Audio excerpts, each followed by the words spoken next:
Buenas tardes a todas y a todos. Bienvenidos y bienvenidas. Tengo el honor de moderar esta mesa. Bueno, yo creo que del Convenio de Estambul ya se habrá hablado bastante. Yo me gustaría resaltar, si no se ha hecho todavía, el momento especialmente delicado en el que estamos, en el que, bueno, por un lado se está avanzando, pero por otro lado hay determinados países, como el país anfitrión, Turquía, que se ha salido del convenio, y otros, bueno, que se lo están pensando o que amenazan con salir o incluso están remoloneando en la ratificación. Afortunadamente vivimos en un país que está avanzando en la implantación del convenio, que se lo toma en serio, que el convenio cumple 10 años y España lo firmó en 2014 y desde entonces, como decía, se está avanzando bastante. En este sentido, en avanzar en la aplicación del convenio, las profesiones tienen mucho que ver, tienen mucha responsabilidad. Porque el tema de esta mesa, que es la prevención y la lucha contra la violencia de género, yo creo que tiene que ser algo horizontal y vertical al mismo tiempo. Vertical, desde las instituciones hasta la población, también desde la población en las instituciones, elevando sus demandas, y horizontal, una coordinación, digamos, de todos los medios y recursos que tiene la sociedad y las instituciones. Y en esto entráis los y las profesionales de diferentes ramas. En ese compromiso que tenéis todas en la prevención y en la lucha contra las violencias machistas. Y aquí tenemos a 5 personas, 5 profesiones. Tenemos la manita, que dirían en el fútbol. Tenemos una manita con 5 dedos que se unen en un tronco común y que a mí, yo cuando vi quiénes erais, ¿no? Y a quién representabais, pensé que esa mano tenía una doble simbología, ¿no? Por un lado es la mano del rechazo a las violencias machistas y por otro lado es la mano tendida. La mano tendida de ayuda a las mujeres que estén en esta situación. Entonces, por eso quería agradeceros que estéis aquí y bueno, y daros también la bienvenida. Voy a pasar a presentaros sin más dilación. De izquierda a derecha, Rosa María Redondo Granados, es tesorera del Consejo General de la Psicología y decana del Colegio Oficial de Psicología de Extremadura. Gestiona además desde el año 2006 la Red de Atención Psicológica a Víctimas de Violencia de Género en Extremadura. Proyecto Pilar se llama, mediante un convenio entre el Consejo de Extremadura y el Instituto de la Mujer de esa comunidad autónoma. A su lado tenemos a María Isabel Moya, la vicepresidenta primera de la Organización Médica Colegial, que pertenece al Observatorio de Género y Profesión de la Organización Médica Colegial. Después tenemos a Lourdes Menacho, la presidenta del Consejo de Colegios de Educadoras y Educadores. Es secretaria también del Colegio de Andalucía y además, bueno, es Premio Ciudad de Jerez a la Iniciativa en Defensa del Medio Rural 2017 y mantiene una actividad investigadora y divulgadora importante en términos de igualdad, integración, etcétera. A este tema del medio rural volveremos porque me parece muy interesante. Tenemos también hoy con nosotros a Fernando Rodríguez Santocildes, presidente de la Subcomisión de Violencia sobre la Mujer del Consejo General de la Abogacía. Es vicepresidente del Consejo de la Abogacía de Castilla y León y coordinador del Colegio de Abogados de León en las áreas de Derecho Procesal Penal, Derecho Penal y Derecho Penitenciario del Máster Universitario de Acceso a la Abogacía de la Universidad de León. Y, por último, y no menos importante, María Ángeles García, asesora del Consejo General de Graduados Sociales en materia de igualdad, acoso y violencia. Es presidenta, además, de la Asociación Profesional Nacional de Especialistas en Género, Igualdad, Acoso y Violencia de Género, APREGEN. Es una manita, ¿verdad? Es una mano importante para luchar contra la violencia de género y para avanzar también en la prevención. porque no solo hay que luchar contra los fenómenos, hay que evitar que se produzcan. Eso es de las cosas más importantes. Os voy a lanzar una pregunta genérica, por favor, para que la vayáis contestando desde vuestro particular punto de vista. Y me gustaría, bueno, como estamos en esta fase inicial de la mesa, que no os extendierais mucho para dejar espacio a más preguntas y a preguntas que nos puedan realizar. Entonces, como minutitos, y es una pregunta muy simple, o sea, ¿cómo puede ayudar vuestra particular profesión en la prevención, específicamente en la prevención de las violencias machistas? Por favor, Rosa María. Buenas tardes a todas y todos. Muchísimas gracias, Carolina. Es un placer y desde luego dar las gracias a Unión Profesional por querer contar con la profesión de la psicología en esta mesa y poder compartir con este elenco de profesionales que bueno, estamos todas en esta lucha, todos en conjunto. ¿Cómo puede contribuir la psicología y cómo está contribuyendo la psicología? Nuestra profesión lleva comprometida con la lucha frente a la violencia de género desde mucho antes de que se firmase el Convenio de Estambul, porque las víctimas empezaron a aparecer mucho antes y la atención fue requerida también mucho antes. Desde nuestra organización profesional, creo que fue en 2006 cuando se realizaron las primeras jornadas nacionales contra la violencia de género. Ya pretendíamos con ellas no solamente formar a nuestros profesionales que iban a atender a estas víctimas que iban llegando de una manera más visible y más masiva a los diferentes puntos de asistencia, sino también prevenir y dar información, sobre todo cuando se empezaban a poner en marcha algunas normas que iban en favor de la protección y de la prevención de estas violencias. Hemos participado haciendo muchas alegaciones y aportando muchas de nuestras visiones profesionales en cuanto a la detección, al tratamiento, a los protocolos necesarios para la atención a las víctimas y también en aquellas cuestiones que tienen que ver con la sensibilización y los programas de prevención, tanto con menores como dirigidos a la sociedad en general. La semana pasada se realizó la última de las jornadas en Murcia. Vamos en cada una de las comunidades autónomas, vamos rotando y se van haciendo cada año en una de las comunidades estas jornadas. Hemos participado también de una manera muy activa en el asesoramiento a otros profesionales que están trabajando con víctimas. Y es un trabajo coordinado. En Extremadura, tengo que concretarme un poco también a este contexto del que yo procedo, en Extremadura tenemos una red de recursos públicos perfectamente coordinada y estructurada, donde desde los puntos de atención psicológica que son de tratamiento más continuado a los dispositivos de emergencias, como puede ser el proyecto Pilar que comentaba antes Carolina, las oficinas de asistencia jurídica, las casas de refugio de acogimiento de mujeres, las oficinas de igualdad. Todos estos recursos públicos están coordinados por el IMEX, que es el Instituto de la Mujer, y todos participamos un poco aportando aquella parte de nuestro trabajo que luego coordinadamente puede servir a que exista un solo documento por cada una de las víctimas, de manera que evitemos en lo más posible la revictimización. Hemos participado también desde la psicología en todo lo que tiene que ver con el tratamiento con agresores, que a veces se nos olvida, que esta es una parte importantísima. Cuando una conducta no tiene las consecuencias de la conducta no recaen directamente sobre el que la ejecuta, nos estamos equivocando y mucho. Y lo que hay que hacer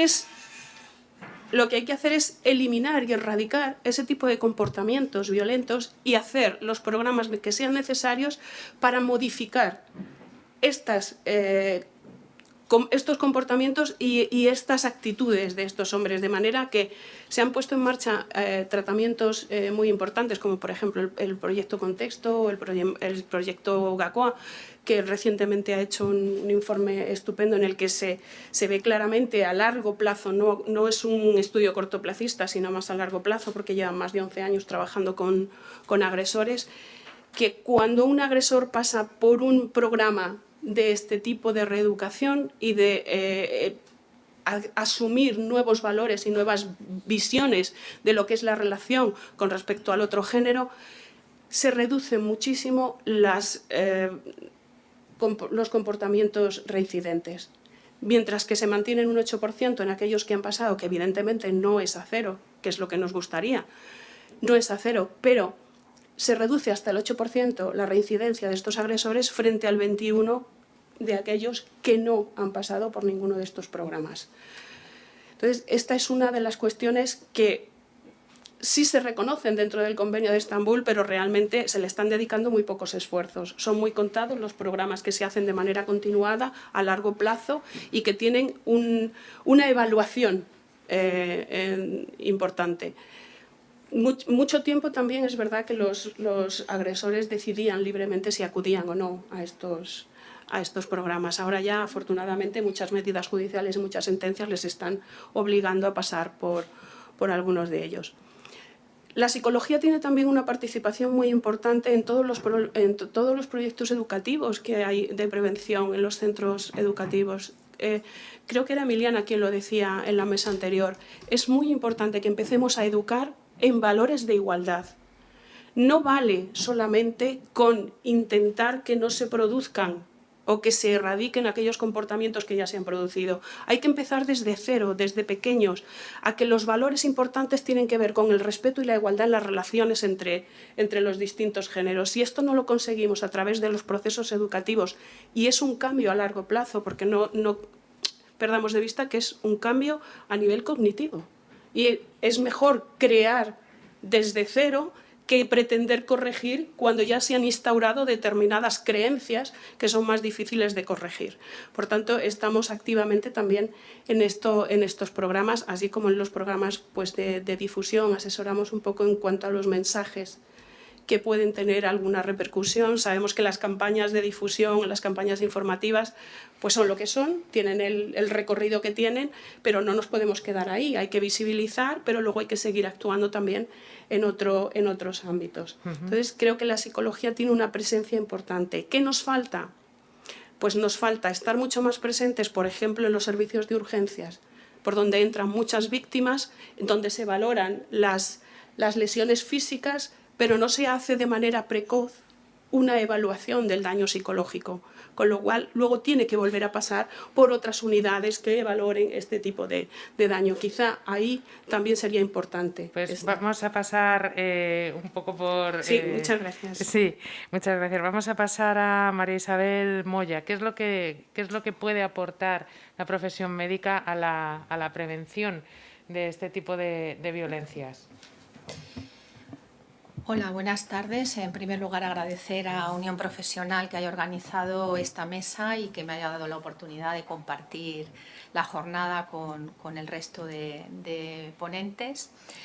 Bueno, la profesión médica tiene mucho que decir en prevención contra la violencia de género y yo creo, lo resumiría en que podemos ayudar con 3 ingredientes: con sensibilización del propio colectivo hacia el problema, con formación, ya se ha repetido por activa y por pasiva aquí, y con recursos. La profesión médica tiene muy claro que la violencia de género tiene un impacto en la salud importantísimo y que nosotros estamos en una posición además privilegiada para hacer prevención, para hacer detección, para iniciar el proceso, ¿no? Digamos que seríamos los catalizadores muchas veces del proceso, la iniciación el primer paso, ¿no? que tiene que tomar la mujer, lo debería de tomar o lo puede tomar muchas veces con el médico. ¿Por qué? Porque la mayoría de las denuncias que se hacen con violencia de género se ha visto que alguna vez, en algún momento, han pasado por algún servicio de salud, ¿no? Y eso es una oportunidad que nos brinda la problemática de poder incidir ahí. Claro, para eso no es fácil porque la paciente o la mujer, mejor dicho, muchas veces viene declarando abiertamente el problema, pero otras veces, la inmensa mayoría no. Y es el profesional el que tiene que notar indicios de ese problema. Y para eso tienes que estar muy sensible y tienes que estar muy formado. La verdad es que las mujeres que son maltratadas pueden tener sintomatología muy diversa, muy inespecífica, y claro, el profesional tiene que estar alerta para poder bueno, pensar en que detrás hay una violencia de género. Por eso decía lo de la sensibilización. Un profesional o nosotros, cuando no se diagnostica lo que no se conoce o lo que no se piensa, entonces tienes que hacerlo y de forma proactiva. Eso sería una parte muy importante. El profesional tiene que estar sensibilizado y tiene que estar formado para notar esos signos de alarma que puedan hacer bueno, pues, disparar el mecanismo, ¿no? Después, la formación es imprescindible. Eso no se puede hacer si tampoco estás formado, podrás aplicar los protocolos. Y así como antes he oído que el colectivo de los letrados pues tienen una formación específica, no pasa lo mismo con el colectivo médico. Estamos formados, pero no de forma generalizada, ¿no?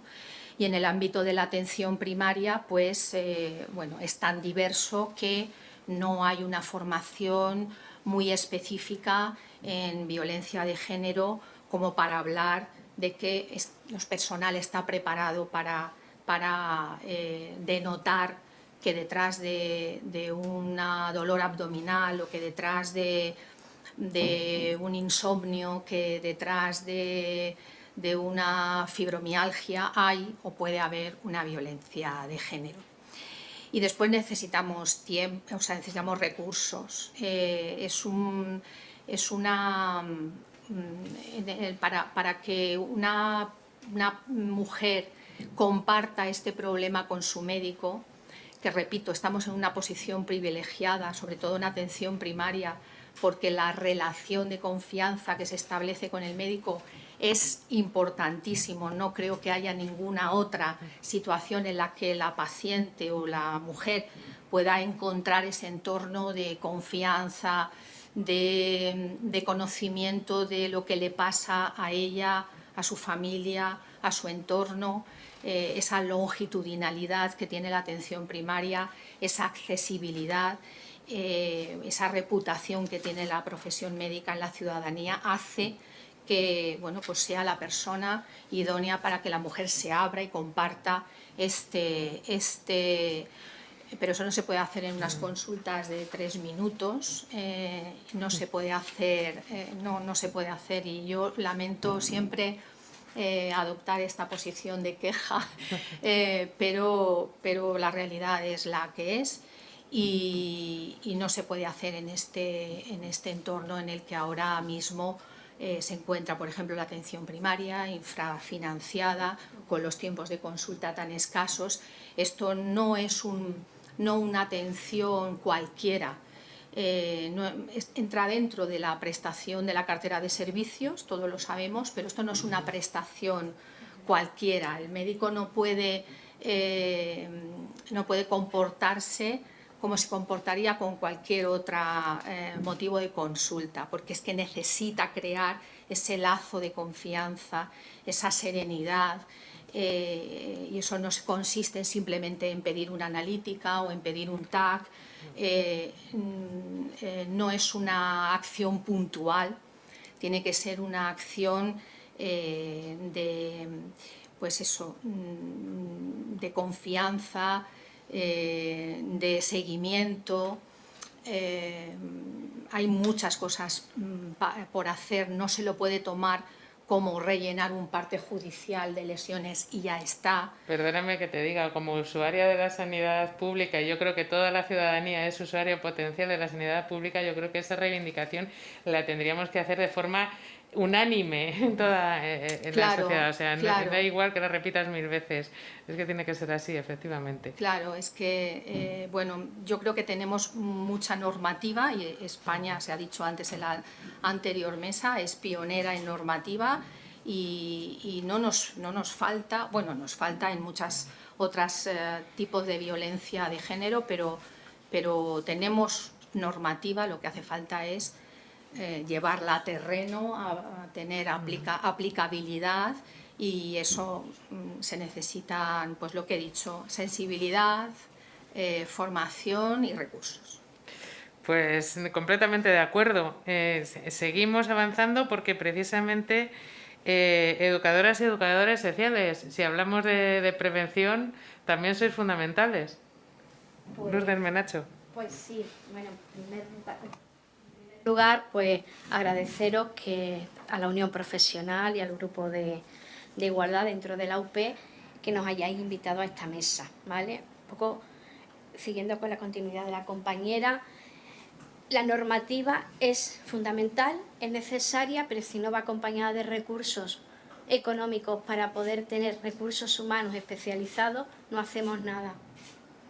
Y entonces ahora empiezo a contar nuestra parte, ¿no? Que una de las partes fundamentales, yo cuando trabajaba en comunitario, era lo importante que era poder tener la coordinación en temas de infancia con el pediatra del centro de salud, con las trabajadoras sociales de servicios sociales comunitarios, con los colegios de la zona, pero no hay tiempo para eso, no hay tiempo para la coordinación y esa parte de la necesidad de trabajar de forma interdisciplinar,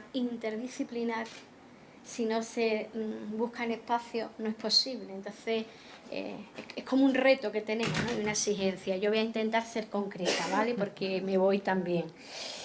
Lo que os queríamos decir antes, porque hemos preguntado a todos nuestros colegios profesionales qué dirían en esta mesa, ¿no? A las compañeras, queremos compartir que nosotros somos una profesión feminizada, ¿vale?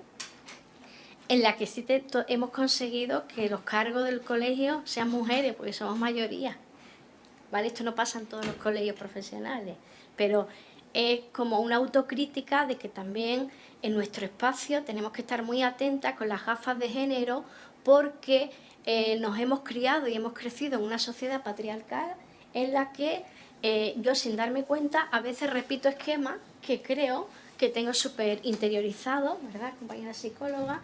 Y que al final repito si no me trabajo. Esto se acompaña con unas facultades donde se imparten grados que vamos a trabajar directamente con niñas, niños, jóvenes, no jóvenes, personas adultas, mayores, ¿no? En la que no recibimos formación en igualdad ni violencia de género.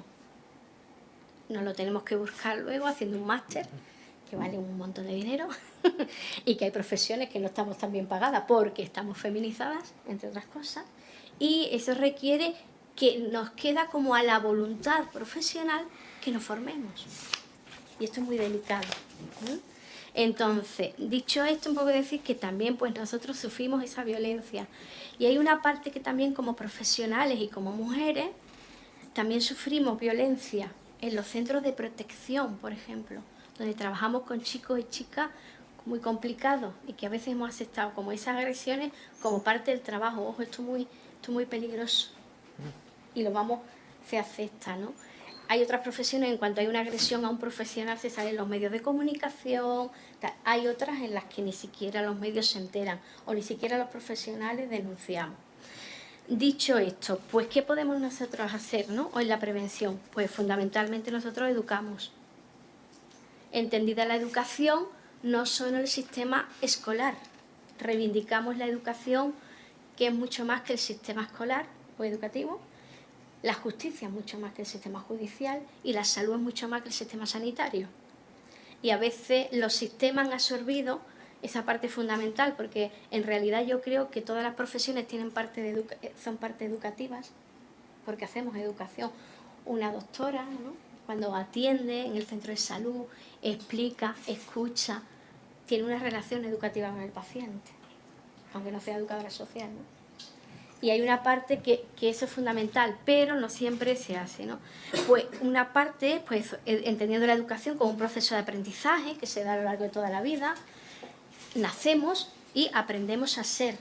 Entonces el aprendizaje es a lo largo de la vida.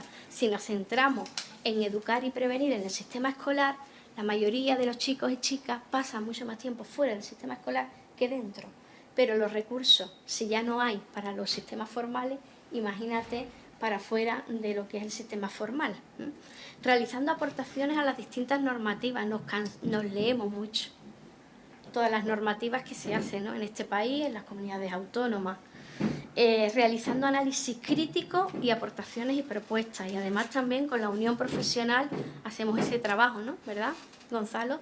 De leernos todas esas propuestas que salen de normativa y de que un poco donde vemos las carencias, exigiendo una formación inicial en materia de igualdad y de violencia de género. Esto no existe en este país. Concienciando, formando e informando a las mujeres en sus derechos como ciudadanas, porque nuestra profesión es una profesión de carácter pedagógico y de derecho de la ciudadanía. Tenemos que enseñar a la ciudadanía que tiene derechos y que puede usarlos y que debe exigirlos. Apoyar a que ningún derecho pueda desaparecer. Estamos viendo cómo tiemblan algunos derechos que han costado muchísimo conseguir. Formando parte, reivindicamos y exigimos formar parte de los sistemas educativos. Fijaros, la educación social es uno de los grados que se estudia en el sistema educativo sin estar dentro del sistema educativo. Solo estamos dentro de 5 comunidades autónomas, en el resto no. Hay una diferencia también, un poco de la reivindicación es la diferencia entre comunidades autónomas, dependiendo de los recursos que tengan o que quieran dedicar a la prevención. Y sobre todo también acompañamos en procesos de autonomía a las mujeres y niñas víctimas de malos tratos. Trabajamos en los centros de protección con niñas que proceden de tratas de otros países. Hay que tener una especialización fundamental para trabajar con este tipo de personas que viene muy dañada psicológicamente, anímicamente, con una realidad dura, y no hay tantos profesionales, porque otra de las cosas que denunciamos es la continua externalización de los servicios públicos a la privatización. Y cuando se privatiza, se paga menos a los profesionales, tenemos más, más cambio de profesionales continuamente, y eso hace que no se vincule con los chicos y las chicas que trabajamos, y esto repercute negativamente. Y tenemos también como compromiso colaborar en la erradicación de la violencia contra las mujeres, ¿no?, mediante acciones de sensibilización con otros colectivos profesionales. Trabajamos con algunos colegios, ¿no?, más que con otros, pero porque compartimos ámbitos de trabajo, como puede ser la psicología, puede ser trabajo social, etcétera. Y haciendo acompañamiento socioeducativo a mujeres, también a través de los equipos de intervención socioeducativa y psicosocial. Y un poco desde ahí vamos, es que también un poco quería explicaros en qué trabajamos, ¿no?, porque trabajamos, y luego también trabajamos con algo delicado que hay que poner en la mesa. Nos toca luego reeducar con las personas que han dañado, bien, ¿no?, pues han dañado, pues han hecho daño a una víctima, desde la violencia de género, desde el acoso, desde el tema del sexting, desde el tema del acoso escolar, tema de internet. Hay una variedad de que las chicas están sufriendo, y no es cómo ponemos eso en delito, ¿no? Si ya les cuesta a una mujer mayor con una determinada trayectoria, a una niña de 13 años que ha escrito a alguien por internet y que la está acosando y que encima ha compartido el vídeo, ¿no? Como que nos vemos con una realidad que además la preparación en los grados está muy lejos de la realidad, va muy por detrás. En este país todavía tenemos que avanzar, el sistema, diríamos, de formación de los grados va muy atrás de la realidad es mucho más rápida. Yo no os quería contar, creo que luego podemos contar más, pero creo que más o menos hemos hecho un abanico y sobre todo es un compromiso ético profesional. Y lo decíamos antes hablando, ¿no?, con mi compañero Pablo, no por el hecho de ser educadoras y educadores sociales tenemos una conciencia de la violencia de género, pero ni los educadores y las educadoras sociales, ni los profesionales de la abogacía, hay que trabajarse, porque al final estamos aceptando cada día cosas y acciones que deberíamos pensárnoslas. Estáis lanzando muchísimos temas que son súper interesantes y que luego vamos a profundizar un poquito más. Pero ahora mismo me gustaría que Fernando Rodríguez Santocildes recogiera un poco esto que también has lanzado tú, el tema de conocimiento de los derechos. ¿Conocen las mujeres, ya no digo ni siquiera las jóvenes, conocen las mujeres adultas sus derechos, los procedimientos, etcétera? Porque para confiar en la justicia también tienes que conocer un poco, ¿no? Qué es lo que te espera, a qué puedes aspirar y cuál es el respaldo que puedes recibir. Bueno, pues buenas tardes. Lo primero, antes de entrar a responder lo que me planteabas, sí quiero decir que me siento orgulloso y agradecido. Orgulloso por estar en un encuentro de mujeres y ser el único hombre en la cartelera. Y lo digo con orgullo, y lo digo también con agradecimiento a la Unión Profesional y a la presidenta Victoria Ortega, que fue quien me encomendó como 15 o 20 días antes de la pandemia, de iniciar el estado de alarma, que asumiera la presidencia de la Subcomisión de Violencia sobre la Mujer del Consejo General de la Abogacía. Después de muchos años, con una presidenta que ha sido referente en la defensa contra la violencia de género, como era Filomena Peláez, a la que todos conocéis. Por eso estoy agradecido y además con un sentimiento importante de responsabilidad. Y quisiera traer a colación las palabras de un activista americano, que es escritor y educador, que es Jackson Katz, que dice que calificar la violencia de género como una cuestión de mujeres es parte del problema. Y ello da alas y la oportunidad a muchos hombres para mirar hacia otro lado frente al problema de la violencia de género.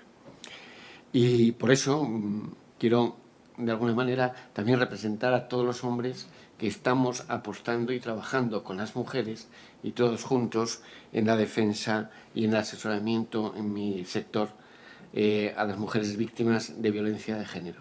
No es una cuestión de mujeres, decía antes Ángeles Carmona, es un problema de la sociedad y como sociedad tenemos que saber dar respuesta.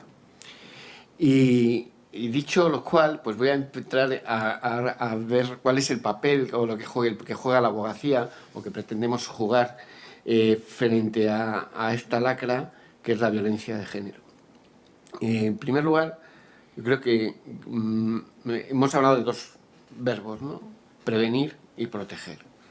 En cuanto a prevenir, es posible que nos lleve a pensar que la abogacía y en general la Administración de Justicia, y no están aquí, pero también las fuerzas y cuerpos de seguridad del Estado, intervenimos cuando la prevención ha fracasado. Cuando hay una denuncia, cuando hay una mujer víctima de violencia de género, es porque la sociedad, como sociedad, ha fracasado y ha permitido que se genere una violencia y que haya una mujer víctima de violencia de género. No obstante, también es verdad que ahora la abogacía, abogados y abogadas, participamos también en actuaciones preventivas, en cursos de formación, porque yo creo que el verdadero problema, y compartiréis conmigo la idea, no está en los que estamos aquí, sino muchos de los que están antes, quizá vosotros los educadores de manera especial, pero son los adolescentes y los jóvenes los que están siendo la semilla de la violencia de género. ¿Por qué no cesa la violencia de género? Porque sigue habiendo cantera en la violencia de género. ¿Por qué hay cantera en la violencia de género? Yo tengo una hija de 16 años. No sé si tenéis hijos, ¿no? Supongo que todos tenéis hijos de esa edad. Y yo la verdad, cuando me dice mi hija las canciones que se están escuchando del reggaetón, son para echarse las manos a la cabeza. Pero la sociedad está impasible frente a esa realidad. De estos cantantes de reggaetón que tienen letras verdaderamente alarmantes, les situamos como estrellas, como protagonistas en programas y en realities y les hacemos portadas de revista, porque son los que tienen 80 millones de descargas de sus canciones. Entonces los abogados podemos estar hablando de la perspectiva de género, los psicólogos, los médicos, pero el machaque que están recibiendo los adolescentes y los jóvenes es mucho más fuerte que lo que podamos hacer nosotros. Entonces quizá como sociedad tengamos la responsabilidad de denunciar esa situación y ante lo que ellos están viviendo en ese mundo paralelo que viven, que es el mundo digital, el mundo de las redes sociales, el mundo de los youtubers, de los influencers, todas estas cosas, ahí están sembrando violencia de género y tenemos que ser capaces de enfrentarnos como sociedad a esa realidad y dar la cara y no mirar para otro lado. Y la abogacía en este ámbito, como os decía, pues estamos también entrando en ese asesoramiento a los jóvenes o los adolescentes previo, pero nuestra función esencial es, como decía, cuando ya tiene lugar el fracaso de la sociedad, es decir, cuando llega una mujer víctima de violencia de género. Ya hace muchos años que la abogacía ha demostrado ese compromiso. Antes de la ley orgánica de medidas de protección integral contra la violencia de género, ya se empezaron a constituir, gracias al compromiso y a la dedicación de grupos de abogados y de abogadas, de asociaciones de mujeres abogadas, entre las que tenemos aquí una representante de la Asociación de Valladolid, a intentar crear en los colegios un asesoramiento a las mujeres víctimas de violencia de género. Se fue esa idea extendiendo en diversos colegios y poco a poco se fue generando ese trabajo. Fue sobre todo a raíz de la Ley 27/2003 cuando se regula la orden de protección, cuando se hacía ya más necesaria la presencia de la abogacía en el asesoramiento a las víctimas. Y ahí estuvo la abogacía y los colegios profesionales siendo pioneros en el asesoramiento a las víctimas, aun cuando no tenía tanta cobertura legal como se tuvo evidentemente a partir de la Ley Orgánica de 2004. A partir de la Ley Orgánica del 2004 se crea ese asesoramiento y se regula ese asesoramiento a las víctimas de violencia de género, creándose los servicios de asistencia a mujeres víctimas de violencia de género en los colegios. Se establece el derecho a la asistencia jurídica gratuita de las víctimas y se establecen una serie de pautas que deben presidir la defensa jurídica de las víctimas. Desde el Consejo General de la Abogacía, desde la subcomisión y desde los 83 colegios se está trabajando día a día en esa defensa. ¿Qué pautas se siguen? Pues pautas tan importantes como lo que se está hablando, evitar la revictimización. ¿Cómo se evita la revictimización? Pues desde el primer momento se ha intentado evitar con lo que se denomina en la ley, en el artículo 20, la unidad de defensa. Es decir, que la mujer víctima de violencia de género que le asiste un letrado o una letrada en el primer momento de presentación de la denuncia tenga ese mismo asesoramiento en todos los procesos que se deriven de su condición de víctima de violencia de género. Eso evita que tenga que repetir su historia, que tenga que repetir su drama a todos y cada uno de los profesionales con los que se va encontrando. Ya desde el 2004 se reconoce ese derecho. Se ha hablado aquí de la formación, no voy a dejar de hablar de la formación. Tanto la ley orgánica como nuestro Estatuto General de la Abogacía imponen la obligación de una formación específica y especializada. Y no hay ningún abogado ni ninguna abogada que esté prestando servicios de asesoramiento en violencia de género que no tenga una formación obligatoria, específica y continuada en materia de violencia de género. Y eso da garantías para que las víctimas, como decía, me parece que era Ángeles Carmona, confíen en el sistema. Una mujer víctima de violencia de género tiene que saber que está en manos de un profesional o de una profesional especialista. Y es así. Yo siempre digo que la abogacía española es la abogacía mejor formada del mundo en violencia de género. Y es que España, como se ha dicho, es un país pionero en la defensa. Y es un país pionero en la formación de los profesionales. Y no hay país como España que tenga unos profesionales de la abogacía como los tenemos nosotros. Y yo creo que también es un motivo de orgullo. Hablaba Marga antes del informe, donde se habla y se pone en valor precisamente esa formación que tienen los profesionales. hemos ido dando pasos, hemos ido avanzando, hemos ido dando pasos desde la ley orgánica y después con el convenio de Estambul, pues a esas otras violencias que exceden de lo que es la violencia intrafamiliar o dentro de la pareja. Hemos hablado ya de que estamos trabajando, y llevamos años trabajando en las víctimas de violencia sexual fuera de la pareja. Algunos colegios, algunos consejos de la abogacía, concretamente el de Castilla y León, al que yo pertenezco, tenemos suscritos convenios con las comunidades autónomas o en otros lugares con administraciones locales para el asesoramiento a víctimas de violencia sexual fuera del ámbito de la ley orgánica.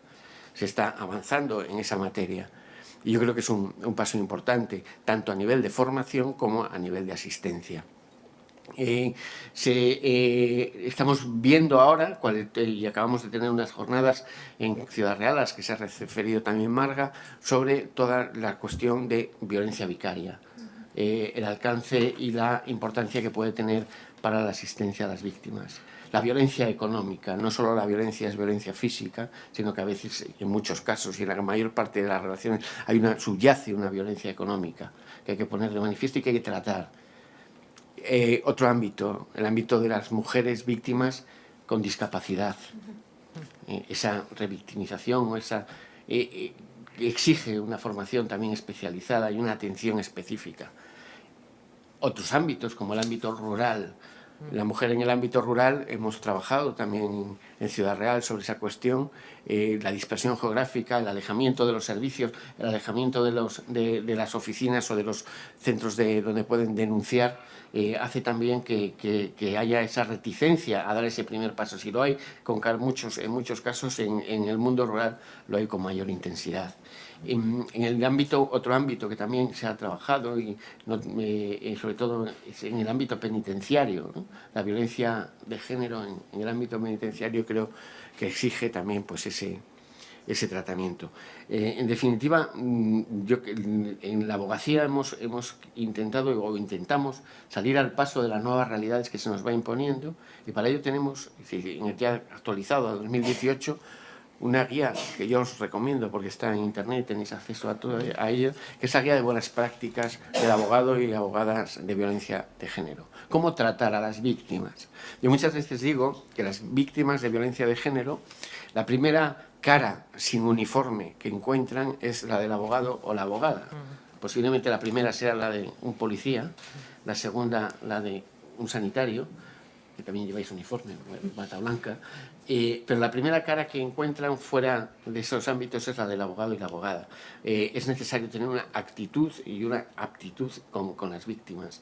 Por eso necesitamos a los psicólogos, necesitamos a los médicos, a los educadores, nos necesitamos unos a otros para ir creando esas sinergias que nos permitan a todos prestar un mejor servicio a las víctimas de violencia de género. Me estás mirando así, eso es que termino.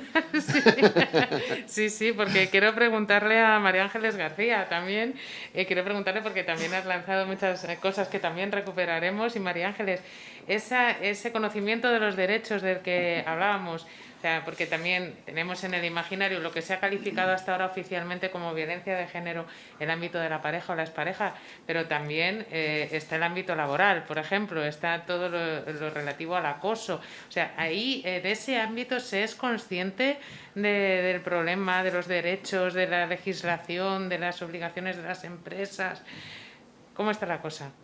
Bueno, además de agradecimiento de participar en esta mesa, ¿no? Y en este foro, bueno, pues comentar que habitualmente en nuestra profesión, ¿no? Graduados sociales, compartimos varias profesiones, estamos colegiados o colegiadas en varios colegios. En 3 de ellos, además, o sea, compartimos abogacía, compartimos graduado social, entidades, administradores de fincas, es decir, varias profesiones. Con lo cual, de ahí surgió toda esta necesidad del conocimiento del Convenio de Estambul en materia de violencia de género y la extensión del concepto del Convenio de Estambul a otro tipo de violencias. De forma que en el ámbito laboral la mayor parte de la población es activa, a día de hoy, hombres y mujeres, y detectábamos una gran necesidad, y es que el 90%, más del 90% de la realidad de las personas que trabajan, están trabajando en micropymes, en pymes y en micropymes, sobre todo en micropymes, dirigidas por, en el sector servicios, más que en otros sectores como industrial y en producción, que están más masculinizadas, y sobre todo en nuestras profesiones. Los despachos son micropymes, tenemos empleadas con nosotros, pequeños despachos, yo tengo un despacho con 10 personas, micropyme, vuelvo a lo mismo. Con lo cual, ahí no existe ninguna normativa que sea fácil de aplicar. En línea con esto, bueno, pues la sensibilidad del trabajo profesional y del compartir en muchos foros esta preocupación y cómo trasladar a estas pequeñas organizaciones la necesidad de prevenir, actuar en la actuación primaria de la prevención de riesgos laborales, pues en el ámbito psicosocial y en el ámbito de actuación en las empresas, lo que hemos trasladado es a un profesional esa iniciativa, ¿no? ¿Por qué? Pues porque nuestro colectivo profesional de grados sociales, en este caso, trabaja con asesoramiento a empresas, mayormente pequeñas empresas. Muchos de nosotros trabajamos también en el juzgado, ¿no? En el ámbito laboral, en la jurisdicción social, a la que nuestro colectivo, nuestro otro colegio profesional, no nos da formación en materia de igualdad, sino que la formación que hemos adquirido es en violencia de género, en el ámbito de jurisdicción penal o jurisdicción civil o administrativa, pero no laboral. De forma que la formación en materia de igualdad, el origen de la desigualdad por razón de género y como tal del último peldaño, que es la violencia y el asesinato, lo tenemos en esa formación que requerimos. Bueno, pues ahí estamos trabajando en este momento los grados sociales. Su presidente, Ricardo Gabaldón, es grado social y abogado también, laboralista, con lo cual, bajo esta perspectiva de iniciativa, hemos trasladado a todos los colegios de España la formación para nuestros colegiados a través de En Cascada, para que puedan asesorar a las empresas a implementar protocolos y procedimientos en aquellas en las que no existe representación legal de las personas trabajadoras. ¿Y por qué? Pues como bien dijo antes la compañera de la OIT, la representante, los protocolos de acoso se negocian, pero cuando existe con quién negociar. De manera que una pequeña empresa, una micropyme, no tiene RLT. Y ahí es donde trabaja la mayor parte de las mujeres y de los hombres, y sobre todo las mujeres en sectores feminizados. Con lo cual, la legislación les queda un poco lejos y no pueden implementar todas esas normas de obligado cumplimiento y que encima son sancionables a las entidades empleadoras. Bueno, pues de estos lodos sale todo esto. El convenio con Unión Profesional para trasladar a todo el colectivo de profesionales de España a través de los consejos profesionales la prevención en el primer ámbito, en el conocimiento y en la actuación ante el acoso de cualquier tipo, los 4 tipos de acoso, especialmente aquellos vinculados a la violencia hacia la mujer, el acoso sexual y el acoso por razón de sexo, para que sepan actuar, sepan prevenir, sepan cómo proteger a una trabajadora víctima de un tipo de esa violencia contra las mujeres en aquellos entornos en los que no existe otra protección más que la propia entidad empleadora. Pequeñas empresas, pequeñas clínicas, pequeños despachos en las que no tenemos otro tipo de actuación o de protección. ¿Qué consideramos muy importante, por tanto? Hay un informe interesante del año 20, que ya se nombró en esta mesa, del Comité de las Partes a raíz del informe Grevio, en el que, entre otras recomendaciones, se insta al Gobierno a que dote, haga más dotación, o sea, la formación, la información, la sensibilización, la colaboración entre colectivos para implantar en todos los equipos todo aquello que ha sido bueno o positivo y poderlo trasladar a la sociedad. En la línea del Convenio de Estambul, la ciudadanía tiene que implicarse. Somos profesionales que tenemos clientes bueno, nuestro potencial cliente o nuestro trabajo está con ciudadanos y ciudadanas, donde podemos cada uno de nosotros, en nuestra área profesional, prevenir y actuar. Esa es la línea de actuación en este momento de nuestro colectivo, formar profesionales, implantar procedimientos en la línea del nuevo convenio de la OIT, del convenio 190, totalmente adaptado a la nueva normativa, trasladarlo desde Unión Profesional a todos los colegios y los consejos de España, y que exista una buena herramienta con la especialidad de nuestro colectivo en la investigación, en la instrucción, en la tutela de las víctimas que pertenecen a empresas que no son grandes empresas y no tienen los medios materiales y humanos adecuados para ello. Entendemos que es necesario formar, informar, compartir experiencias y colaborar. A raíz de toda esta materia, bueno, pues lo que hacemos es compartir. Simplemente lo ponemos a disposición en el conocimiento del resto de colectivos, igual que otro tipo de herramientas, como ha comentado también Natalia, por la OIT hizo mención a un informe, una investigación que se hizo desde el Observatorio Vasco de Acoso y Discriminación, de un estudio de más de 1000 sentencias en las que yo también participé en ese trabajo, que ahora se va a extender a aplicar perspectiva de género, dado el índice tan bajito que ha habido de resoluciones favorables, ¿no?, de fallos, y sobre todo en las mujeres y sobre todo en el acoso en el entorno laboral.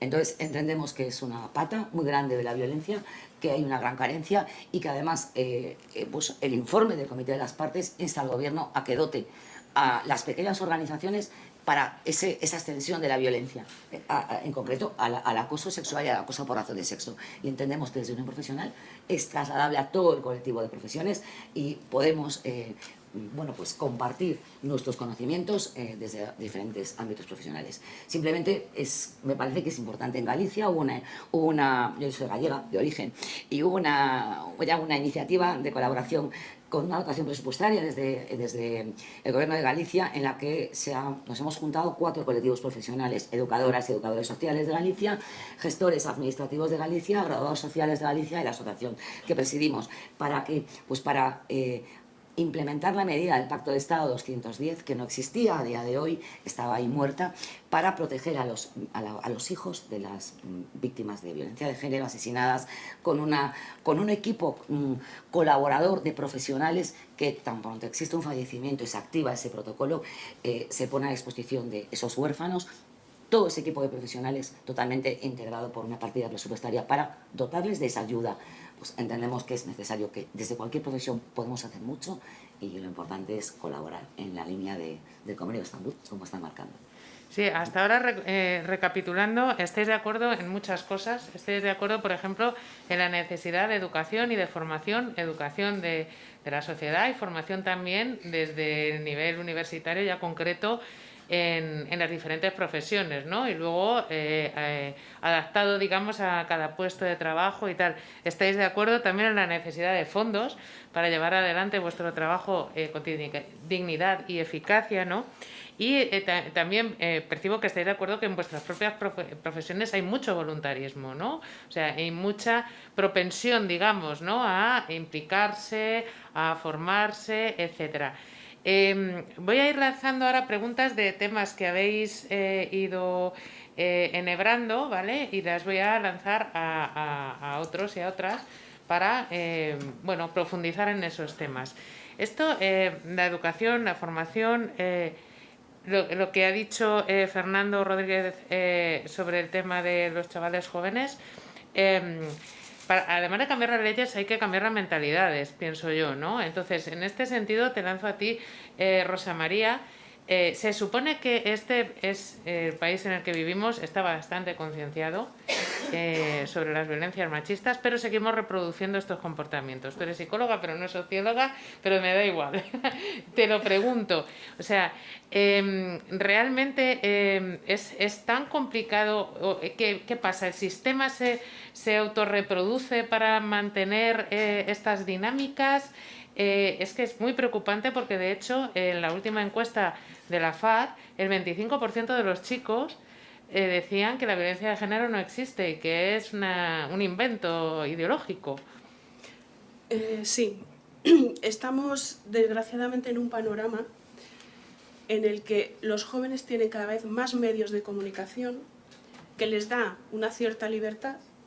Tienen WhatsApp, tienen redes sociales, tienen muchas maneras de comunicarse, tienen también mucha información de todo tipo, y además hay una permisividad en casi todos los sistemas, desde la familia, los amigos, los centros educativos. Hay una cierta banalización de muchos comportamientos que consideramos normales en según qué edades, que si lo pensamos bien no lo son. No es normal que tú grabes a un compañero o una compañera para denigrarlo, para reírte, mientras otro lo denigra. Hemos perdido los valores de empatía, de respeto, de igualdad del otro. Eso se ha perdido y se está consintiendo por parte de todos los estamentos en los que los jóvenes están insertos. Entonces, toda la información que están recibiendo es que no importa lo que hagan. Esto tiene un recorrido, una bronca, un castigo, se acabó en el mejor de los casos. Pero no hay una normativa dentro de los centros educativos, por ejemplo, no hay una normativa en la que se ponga el foco en aquellos que están ejerciendo abuso sobre compañeros. Generalmente, ¿qué sucede? Es la persona que sufre la que tiene que salir del centro habitualmente. Y además recomendado en muchas ocasiones por parte de los propios docentes, ¿no? Porque no tienen herramientas probablemente para hacer otro tipo de cosas. Esto tenemos que poner el foco ahí, porque como yo decía antes, si la consecuencia de la conducta no recae sobre quien la ejerce, no va a haber ninguna necesidad ni ningún motivo para cambiarla. Y además, todo este tipo de comportamientos tiene un eco muy rápido. cualquier cosa que se comparte tiene muchísimo eco, tiene muchas reproducciones, genera mucha atención, y la atención, no lo olvidemos, es un reforzador muy potente para cualquier tipo de aprendizaje. Por tanto, tenemos ahí una serie de retos a la hora de valorar cómo estamos educando, qué valores estamos dejando que se pierdan, banalizando aquellos comportamientos que al final sustentan, en principio es una risa, luego es una colleja, luego es una agresión múltiple, luego es un abuso continuado, y esto va increciendo porque no pasa nada. Mientras alguien no se entere y tenga medios para actuar, no va a pasar nada. Y esto es lo que, en donde estamos actualmente educando en todos los estamentos sociales en los que se mueven los jóvenes.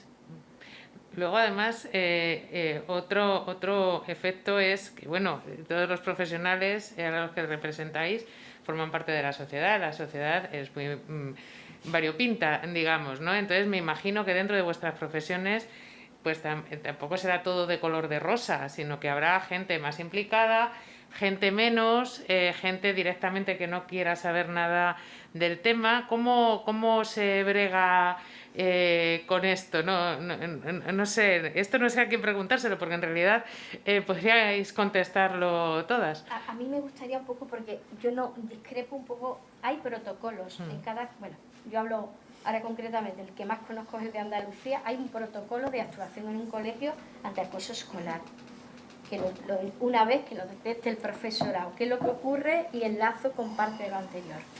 Estamos exigiéndole al profesorado todo. Los chicos reciben una clase de violencia de género el día de antes, hoy o esta semana han trabajado este tema. No lo vuelven a ver hasta el año que viene. No es una forma integral. El profesorado está muy cansado de todo lo que tiene que impartir, de toda la materia, de que la educación sea tecnológica, que prepare para el mercado laboral. Es mucho. Entonces, también es un sistema muy corporativo, que no deja que otros profesionales entren. Fíjate que no nos dejan entrar ni a los compañeros de educación social, ni todas las comunidades, ¿no? Entonces, no les podemos pedir... Hay excesiva información y no hay formación. La formación tiene que ser continuada en el tiempo. Los cambios pedagógicos tienen su tiempo, y aquí queremos la inmediatez. Hay profesores que no están preparados para el tema de igualdad ni violencia de género y están repitiendo esquemas. Si hacemos un análisis de quién ocupa la dirección de los centros educativos, somos más mujeres, pero hay más hombres dirigiendo. ¿Verdad? Es que esto se repite. Entonces, si no trabajamos de manera transversal, no podremos cambiarlo, pero eso significa tiempo con los chavales para trabajar y referentes, porque faltan referentes, ¿no? Entonces, desde ahí... Bueno, referentes no faltan. La cuestión está en qué referentes se están utilizando. Sí, pero como decía el compañero, era el referente de Sálvame. Los políticos tienen mucha responsabilidad cuando abren la boca y deberían meterle un puro. No se puede decir eso cuando hay una responsabilidad política y pública que te están viendo miles de espectadores. Y eso lo estamos viendo. Programas que se ríen de las mujeres y las cosifican. Y aparte ya luego, pues todas las canciones del reggaetón, del Maluma, de Mientras Más Mejor, del anuncio del Dolce Gabbana de hace unos años. Es que eso tenemos que cambiarlo. María Isabel Moya ha pedido la palabra. A ver, yo creo, mira, antes se te ha escapado soslayadamente. Es que Claro. El problema, y coincido con el letrado de la mesa, es que hasta que no sepamos que esto no va de hombres y mujeres, no vamos a cambiar absolutamente nada. Da igual que los puestos de responsabilidad estén hombres o mujeres. Debería de dar igual. Otra cosa es que las mujeres tengamos las mismas oportunidades y de alcanzar esos puestos de responsabilidad, pero debería de ser indistinto. Entonces conseguiremos algo más. Estamos hablando de prevención primaria, que se escapa, o mejor dicho, supera lo que podamos hacer las profesiones, porque es la estructura de la sociedad la que estamos cuestionando. Es lo arraigado, es lo social, es lo cultural, Y esa prevención primaria, desde luego, nosotros podemos influir, evidentemente, pero bueno, es más estructural y se escapa de lo que podamos hacer. Y es lo que queremos como sociedad, nos lo tenemos que plantear, y ahí sí que tenemos que ser muy críticos. Pero fijaros hasta qué punto tenemos dilemas y somos contradictorios, que, bueno, yo estoy absolutamente de acuerdo con que todo esto del reggaetón y el ejemplo que has puesto puede ser magnífico para ilustrar, pero también es ilustrativo que nada menos y nada más que en una pandemia que han sufrido muchas personas y hemos perdido muchas vidas y todavía estamos perdiéndolas, estamos cuestionándonos las libertades individuales frente a la libertad colectiva, esa colisión de derechos en una pandemia mundial, como para poner cercos a Internet y a los derechos de si puedo oír música de un tipo o de otro. Yo es que siempre me gusta ser realista, hay que plantearse qué queremos como sociedad, cuáles son los problemas a los que nos enfrentamos actualmente. Somos una sociedad pasiva que ahora conceptualmente creemos que los derechos son absolutos, no son parciales, y bueno, en esto nos hallamos, pues en violencia de género. Por esa vía creo que estamos absolutamente perdidos, es mi opinión. Pero efectivamente todo fallará, todo es una pirámide que fallará si falla la prevención primaria, porque lo que hacemos los médicos es prevención secundaria, es decir, prevenir cuando estamos ante un posible caso. Nosotros ante un posible caso podemos prevenir que la violencia de género resulte en un daño fatal, o que la mujer se suicide, o que realmente el agresor acabe con la vida de la mujer. Podemos ver esos indicios y prevenir, pero no es una prevención primaria, es una prevención secundaria. Y es ahí donde podemos tener el margen de mejora o de impacto realmente en los números y al final en la aplicación de los protocolos y de las leyes. Y en otro tema que habéis puesto encima de la mesa, que es la coordinación, la interdisciplinariedad, etcétera. Fundamental. Sin eso es fracaso total y absoluto. Sin la interdisciplinariedad no...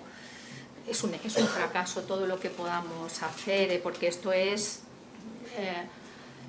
con muchas vertientes, es una vertiente biopsicosocial, hay que abordar todas las esferas, y eso es otro problema que yo veo realmente, que sí, que hay protocolos, que estamos... pero al final no estamos coordinados, las administraciones no nos vemos unas a las otras, no tenemos una historia clínica compartida. Lo que puede pasarle a una paciente en Valencia no lo vemos en Madrid. Yo no sé lo que hace el Ministerio, la Administración de Justicia, la de Justicia no sabe lo que hace Sanidad. En un caso concreto, en el seguimiento, en esa transversalidad, en esa longitudinalidad, mejor dicho. Tenemos acciones puntuales y protocolos que engloban a todas las disciplinas, pero a una visión, yo qué sé, general y global, que nos pueda ayudar a todos a estar interconectados y que yo sepa realmente lo que el psicólogo al final acaba haciendo, o el jurista lo que acaba haciendo, el educador. Sí, tenemos experiencias y nos vemos en estos sitios, que está fenomenal, porque esto es formar y divulgar e informar, pero realmente yo echo de menos que esa conexión entre todas las administraciones sea visible, sea más fluida, transparente. Sí. Sí, Rosa María, querías... Sí.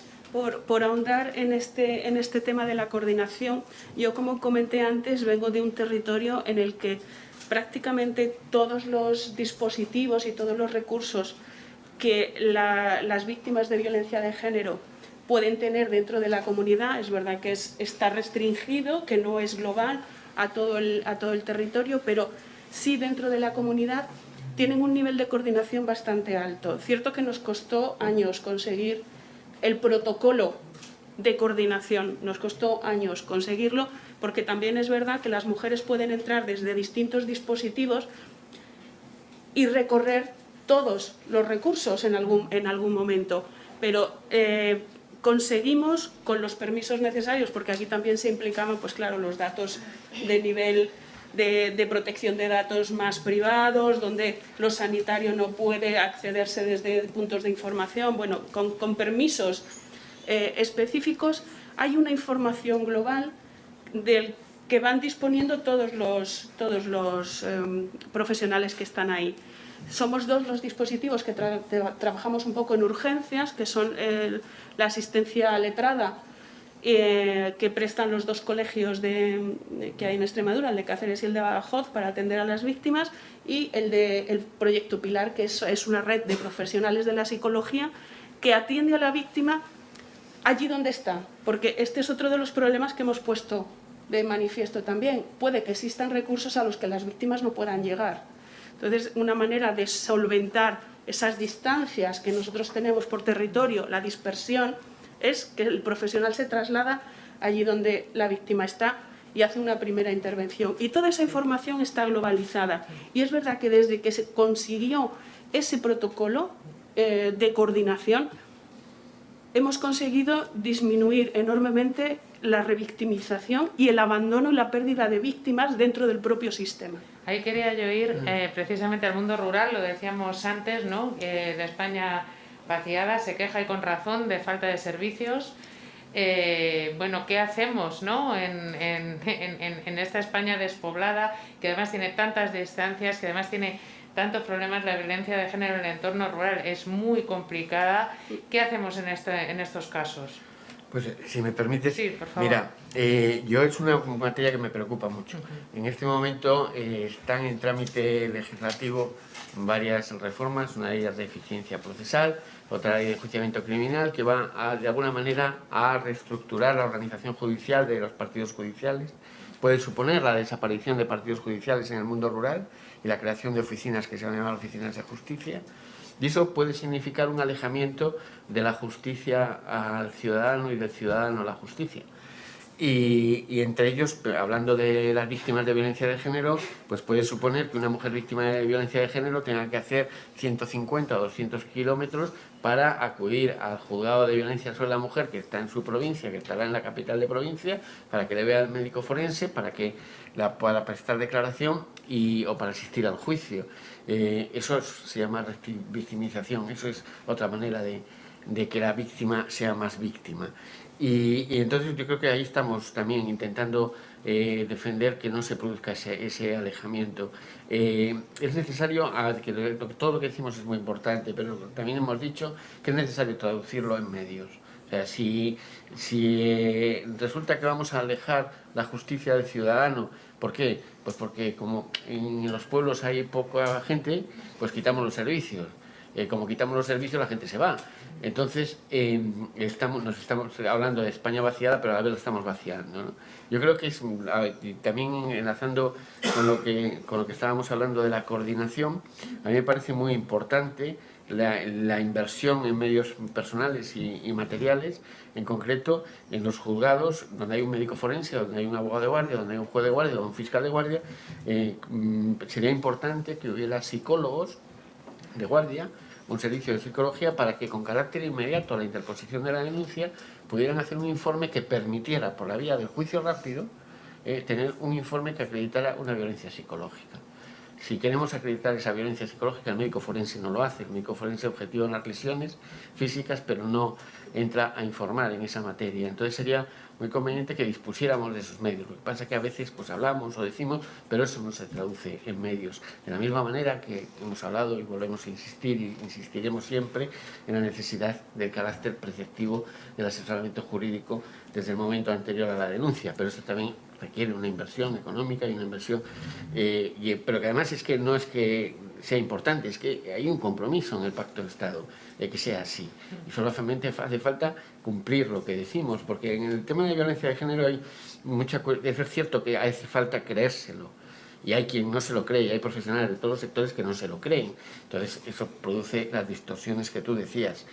Pero estamos hablando de una cuestión normativa, y estamos hablando de que esto de la violencia de género es algo más que una sensibilidad, es una cuestión de derechos humanos. Y la igualdad es una cuestión de derechos humanos. Y la ley de violencia de género es una cuestión normativa que tenemos obligación de cumplirla, como conducir por la derecha. Es que no es que yo tenga una sensibilidad más de conducir por la izquierda, pues hijo, pues tienes que conducir por la derecha. Y la igualdad, hay una ley orgánica, con una mayoría reforzada, que hay que cumplirla. Y parece que es que son determinadas leyes que se cumplen o que obligan un poco menos que las demás. Pues estas son de las que obligan y obligan mucho, porque son leyes orgánicas. Y otra cuestión, ¿consideráis que hay violencias o víctimas que están más invisibilizadas o que nos parecen menos víctimas o menos violencias? Me refiero, bueno, a un amplio abanico, ¿no? Desde las trabajadoras de la fresa en los invernaderos, que como son migrantes no se atreven a denunciar por si las echan, por si se quedan, etcétera, hasta pensar que la mutilación genital femenina es una cosa, bueno, que está ahí en África, cuando aquí, y eso hay protocolos de prevención, de pediatría, etcétera, ¿no? Y de conciliación de las familias desde la misma atención primaria, ¿no? Porque hay familias que se llevan o se ven presionadas para llevarse a las niñas a sus países de origen, en vacaciones y tal, y mutilarlas allí. O sea, ¿creéis que prestamos suficiente atención a todas las víctimas, que tenemos en mente ese convenio de Estambul que abarca con un paraguas todas estas violencias? ¿O que tenemos ahí una especie de ensalada en la que solo vemos la lechuga, que es, digamos, la violencia ejercida por parejas y exparejas? Lo estamos viendo en la mesa. Es decir, se está canalizando una serie de información hacia la violencia de género, el asesinato, vamos a ponernos en el final, o el maltrato de la pareja o expareja, y ahora la violencia vicaria. Las otras violencias prácticamente no se han visto. Eso es lo que yo creo que también es muy importante, que nos pongamos ese tema adelante, porque es mucho más cercano a las personas y hay una gran confusión. En concreto en la materia que es el acoso en el ámbito laboral, del que mayormente somos las mujeres las víctimas.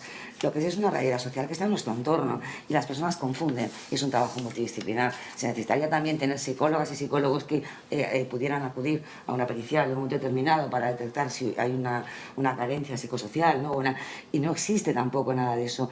De ahí que, bueno, me parece que es muy importante que abramos un poco más, ¿no?, todo el abanico de necesidades que existe, que es Convenio de Estambul, a esas otras violencias que están ocultas, que a lo mejor hay muchas más y no se ven, y sobre todo, igual que en el ámbito rural, que es muy difícil acceder a muchas cosas. Pensemos en una trabajadora víctima de acoso en una empresa en una zona rural, que conoce a toda la familia, que ha entrado a trabajar porque es pariente a veces se tiene que marchar cuando sufre una situación de ese tipo, y solo tenemos al lado y no lo visibilizamos, y normalmente esas personas acaban con una incapacidad permanente, porque realmente el daño que tienen, cuando son conscientes y los indicios no los han percibido, ya tienen el daño puesto, sale del entorno laboral. Me parece que es muy importante que desde los colectivos profesionales podamos aportar lo que sea en cada una de las áreas de la violencia, ¿no?, las microáreas de la violencia, pues para aflorar todo eso. Luego me gustaría dejar a lo mejor una nota, quizás, no sé si lo habéis pensado, y es que en el marco del Pacto de Estado, que hay muchas medidas todavía sin hacer,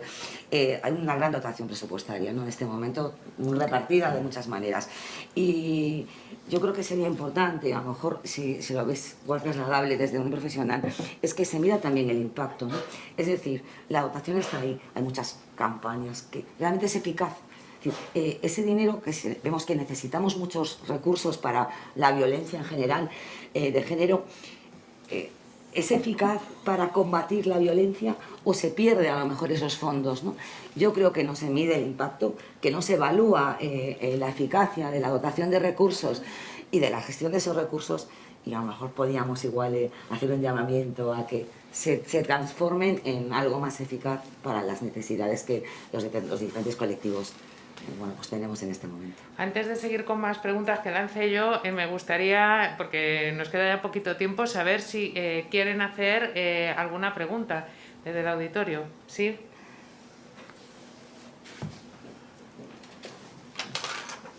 Bueno, muchas gracias. Yo soy Gonzalo Muzquiz, soy el secretario técnico de Unión Profesional. ¿Se oye? Sí, sí, perfecto. Pero voy a hacer un comentario muy breve a título personal. Para Rosa, o María Rosa, antes tengo la sensación que la violencia de género, estoy hablando hace décadas, ¿no?, era más pasional. Ahora pregunto si es un producto de una evolución de la sociedad que, bueno, pues como se está diciendo, lleva un camino muy particular, ¿no? Este es un planteamiento. A la doctora María Isabel, efectivamente esa red de contactos que pueden suponer los sanitarios, muy principalmente y en especial la atención primaria, nos lleva a un concepto que desde Unión Profesional queremos promover, que es que todo el sentido profesional de los profesionales lleve a atender cualquier situación que no sea propia de la profesión. Es decir, por llevarlo un poco al extremo, un físico que vea un caso y diga yo no le voy a resolver nada con un dictamen de un físico, unas fórmulas y tal, sin embargo tengo un sentido de ayuda. Esto lo dijimos el 14 de marzo del año pasado con motivo de la pandemia. Ayuda al otro, estate pendiente del otro. Este espíritu que extiende un poco más. A Lourdes Menacho y a Fernando, el decano, si me permitís una cuestión. Lourdes ha comentado que, si he entendido bien, que el 8% de las personas que han reincidido o que no han reincidido, mejor dicho, el 8% son los que habían sido tratados en alguna cuestión de reforma. No sé si lo has dicho tú, a lo mejor. Y si no, el 21% eran los casos que no. Eso lo conecto con la penología que va para el decano, si es posible, que es la reinserción o el convencimiento del penado, estamos hablando de un caso de penado, supongo, que ha cometido un delito y que hasta qué punto y en qué medida se convence tras cumplir la pena que ha hecho mal, reconoce aquello y no lo va a volver a hacer, que es el problema de ello, ¿no? Y a María Ángeles la cuestión de agradecerle que promovió el convenio con Unión Profesional. Vamos a ver si con esta red de colegios profesionales, que alcanzamos los 1000 y pico colegios más delegaciones, son muchas, podemos tener una verdadera extensión de toda esta inquietud, y que celebro que se haya convocado esta mesa. Y bueno, no diré más porque Elisa, que es la que ha organizado todo esto en una ocasión hace años, que dije unos comentarios con la mejor voluntad posible, por poco me tiran piedras. Era un tema también de igualdad. Pero, en fin, por eso ya me callo y creo que he sido breve. Gracias. Son muchas preguntas en una, ¿eh? O sea, yo solo tengo que hacer una puntualización como periodista y editora de igualdad que soy, y es que en esto del tema pasional creo que los periodistas hemos tenido mucha culpa, porque durante décadas y décadas y décadas hemos hablado de los crímenes machistas y tal como de crímenes pasionales. Entonces, a lo mejor por eso se ha quedado esto en el ideario colectivo, pero en todos los decálogos, para información, en todos los decálogos de ontología profesional de tratamiento de la violencia de género, lo peor que puedes hacer es tratarlo como un suceso cualquiera y, sobre todo, tratarlo como un crimen pasional. Entonces, hecha esta aclaración, ir contestando Sí. brevemente, Bueno, por favor. Es complicado, pero sí que es cierto que afortunadamente nuestra sociedad ha evolucionado. Si no, mal nos iría en algunas cuestiones, ¿no? Es verdad que las mujeres hemos tenido que conseguir algunos derechos y que se nos trate como seres en igualdad en algunas cuestiones, y buscando esa igualdad en algunas cuestiones, y ha costado vidas y ha costado sangre, ¿no? Pero durante mucho tiempo, culturalmente, la mujer era la depositaria del honor de la familia y principalmente del padre y del marido, con lo cual se le podía exigir un comportamiento que no se le exigía a un varón, y se le podía castigar de cualquier manera por cualquier comportamiento que no fuera el que los varones habían decidido que debía de ser. Y esto era algo mantenido. Entonces, sí es verdad que todos los titulares, incluso en mucha jurisprudencia, se habla de crímenes pasionales. En muchas sentencias se ve se ve esta denominación. Y todo esto está basado también en cómo se relata el amor romántico, ¿vale? El buen amor es algo que hay que enseñar a los jóvenes. No el amor romántico que te destroza, que te exige una intensidad absoluta, donde el otro es de tu pertenencia y tu propio sentimiento es el que hace la posesión del otro, sí o sí. Que tú quieras no significa que el otro deba quererte. Y esto es algo que hay que enseñarle a los jóvenes, porque siguen reproduciéndose todas estas, pero lo asumen los chicos y las chicas, que si me controla es porque me quiere, si me exige cosas es porque me quiere, si se preocupa con quién voy es porque me quiere. Entonces, todas estas cuestiones son educables y hay que intervenir en eso y enseñarles que las relaciones tienen que ser de respeto y de igualdad y que al otro hay que respetarle de la misma manera que tú exiges. Y hay que basar en esto, y afortunadamente algo hemos conseguido, pero nos queda mucho camino por hacer en este aspecto, porque todo lo que se cambia a nivel social y a nivel de cogniciones y a nivel de costumbres y a nivel de comportamientos y de actitudes requiere un recorrido muy largo, pero debemos ser persistentes también y dotar para que eso pueda persistir en el tiempo. Y también había una parte de la pregunta para María Isabel Moya y otra para Fernando Rodríguez, ¿no? Sí, bueno, yo respecto a lo de la capilaridad o la posición privilegiada de los médicos, que puede ser extensible a todas las profesiones, indudablemente todo el mundo, todo el entorno de una mujer puede desencadenar el proceso de denuncia y de prevención contra la violencia de género. Pero yo creo que los médicos, aparte de que la ley nos califica, la ley de 2004 nos califica como agentes cualificados contra la violencia de género, por ley lo debemos hacer, por conducta ética y deontológica lo debemos hacer, y además es que somos la primera persona a la cual esa paciente o esa mujer acudiría y se abriría para comunicar su situación. Es decir, que estamos en una situación privilegiada que hay que aceptar. De hecho, el 20%, o sea, las mujeres que son víctimas de violencia de género utilizan los recursos sanitarios casi un 20% más que la población normal y habitual, porque eso es una señal de su patología, son hiperfrecuentadoras. Y es que nos coloca en una posición ideal para poder sospechar que ahí hay algo, pero efectivamente el físico, el vecino, cualquiera que pueda sospechar, pues puede desencadenar el proceso. Fernando. Sí, planteabas la cuestión sobre si una persona condenada por violencia de género, el cumplimiento de la pena le iba a reinsertar. La Constitución establece en el artículo 25 esa finalidad de reinsertar que tienen las penas. Entraríamos en el debate de la eficacia del sistema penal y del sistema penitenciario. Sí que es cierto que en determinados delitos, sobre todo asociados a violencia de género, las sentencias pueden imponer como medida accesoria el cumplimiento de cursos de formación sobre igualdad, sobre violencia de género, ayudan, podrán ser buenos, podremos entrar a valorar cómo son esos cursos, el sistema lo prevé. Ahora la eficacia o el resultado que se pueda obtener, pues ya es otro tema. Yo creo que también es muy importante tener en cuenta la Administración de Justicia los pasos que se están dando en sentencias que ya hablamos de juzgar con perspectiva de género. Y eso, hace 2 días ha salido otra sentencia del Tribunal Supremo en ese sentido, de la Sala Segunda.